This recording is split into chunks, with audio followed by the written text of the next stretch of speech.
Assalamualaikum warahmatullahi wabarakatuh. Saya Laila Tusatna Rizky, NIM 079. Di sini saya akan menjelaskan tentang proyek 1, yaitu keahlian teknologi sehari-hari. Sistem operasi.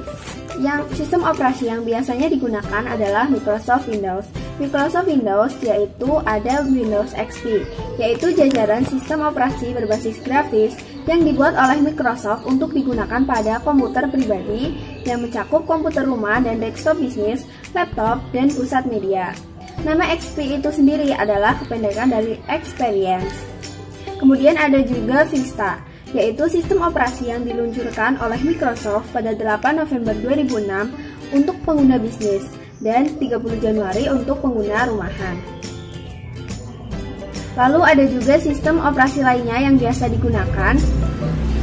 Yang pertama ada Mac iOS X, yaitu sistem operasi dengan antarmuka grafis yang dikembangkan dan didistribusikan oleh Apple Inc. Nah, sistem operasi ini disediakan untuk komputer Macintosh dan pertama kali dikeluarkan pada tahun 2001. Yang kedua ada Unix, yaitu sistem operasi yang dikembangkan pada tahun 1965 dan diharapkan akan menjadi sistem operasi yang bisa melakukan portable, multitasking, dan bisa digunakan lebih dari satu user. Lalu yang ketiga ada juga Linux, yaitu sistem operasi lisensi bebas dan sumber terbuka yang dibangun di atas kernel Linux. Lalu ada peranti lunak aplikasi. Yang pertama ada identifikasi, yaitu untuk menentukan versi peranti lunak aplikasi pada komputer. Yang kedua yaitu pembaruan. Setiap sistem operasi dan aplikasi itu perlu dilakukan pembaruan secara berkala. Lalu ada melacak perubahan, yaitu untuk mengetahui setiap perubahan yang dibuat oleh anggota tim pada saat itu juga. Lalu ada juga perlindungan kata sandi untuk memproteksi Excel, Word, PPT, dan lain-lain menggunakan kata sandi tersendiri. Lalu ada virus dan spyware. Spyware adalah sesuatu yang dikirim untuk menghentikan kerja komputer dan mencuri informasi yang sensitif. Sedangkan virus itu menghancurkan dan mencuri informasi pada komputer. Lalu ada ancaman dan hoax, yaitu phishing atau memancing, yaitu untuk menggambarkan email yang meminta informasi yang sensitif dengan cara menyamar sebagai permintaan yang sah dari suatu organisasi. Nah, lalu nanti dia mencuri informasi yang sensitif. Lalu bagaimana cara menanggulangi spyware dan virus ini, yaitu dengan proteksi menggunakan aplikasi, memasang aplikasi antivirus dan anti spyware. Ada contoh aplikasi proteksi yang berbayar atau komersil, yaitu ada Norton dan McAfee. Lalu ada juga proteksi yang gratis, yaitu Graysoft dan Adware.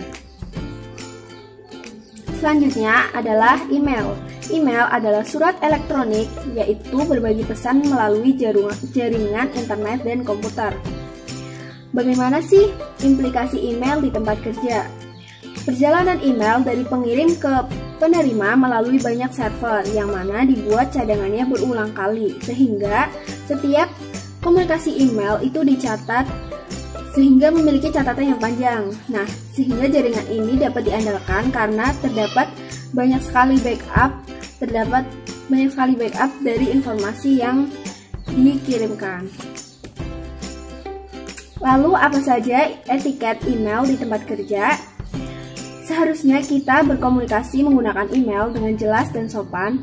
Hati-hati dalam menggunakan fitur reply all. Jangan mengirim email terlalu panjang. Jika isi dari pesan terlalu panjang, maka lampirkan saja dalam bentuk dokumen. Lalu ada juga akun email pribadi. Nah, kebanyakan organisasi memberikan kesempatan untuk menggunakan sumber daya komputer untuk kepentingan pribadi, termasuk penggunaan email pribadi. Namun, perlu diketahui bahwa organisasi juga mempunyai hak untuk mengawasi setiap email yang dikirimkan, baik itu melalui akun email pribadi maupun perusahaan. Jadi, kita juga harus berhati-hati dalam berkirim pesan menggunakan sumber daya perusahaan.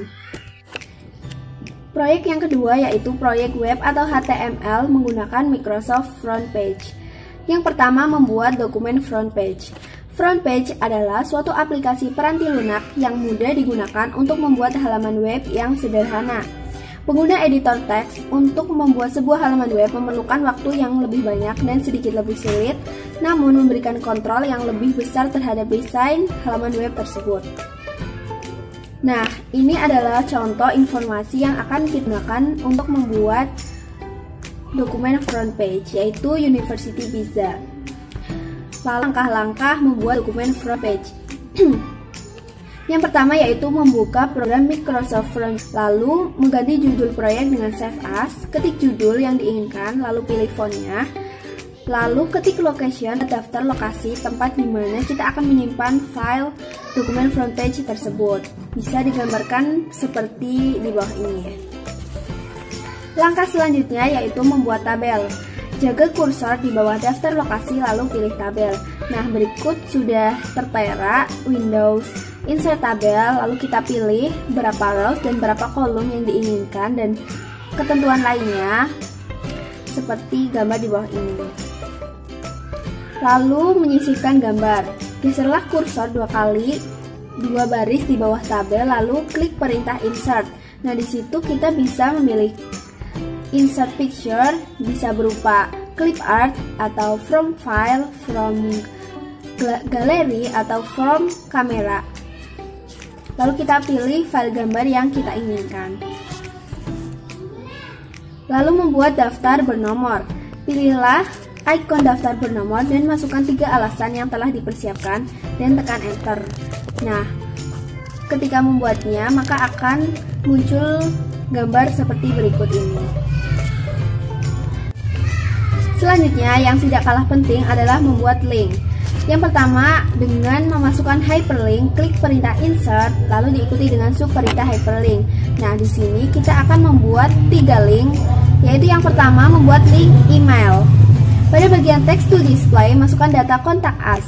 Pada bagian email address, masukkan alat email Anda, lalu klik OK. Maka email kita sudah masuk ke dalam front page. Link kedua yang harus kita buat adalah link halaman web sekolah atau web perusahaan. Nah, caranya yaitu klik perintah insert diikuti dengan subperintah hyperlink. Lalu pilih kotak exiting file or web page di bawah kolom link to. Pada bagian text to display, ketikkan link to my school dan masukkan address sekolah Anda atau perusahaan Anda, lalu klik OK. Lalu yang ketiga adalah membuat link bookmark yang ditujukan ke bagian atas halaman. Nah, petunjuknya sama yaitu insert lalu hyperlink, lalu ada link to, lalu kita pilih place in this document dan pilih halaman mana yang akan kita hyperlink. Selanjutnya, melihat halaman web yang telah dikerjakan. Ketika kita sudah membuat halaman web, kita dapat melihatnya yang sudah jadi dengan cara di bawah ini, yaitu di bagian bawah layar front page terdapat 3 pilihan, yaitu normal, HTML, dan preview. Lalu klik preview. Nah, Anda akan melihat bagaimana halaman web akan ditampilkan pada browser. Lalu klik link kontak us, yaitu sebuah jendela yang berinteraksi dengan program email akan terbuka. Pada bagian to, Anda juga dapat melihat alamat email Anda pada bagian subjek. Ada beberapa kelebihan dan juga kekurangan dari front page. Nah, untuk kelebihannya yaitu yang pertama, mampu menampilkan struktur data dan situs web sehingga memudahkan navigasi terhadap situs web. Yang kedua, memiliki editor gambar yang terintegrasi.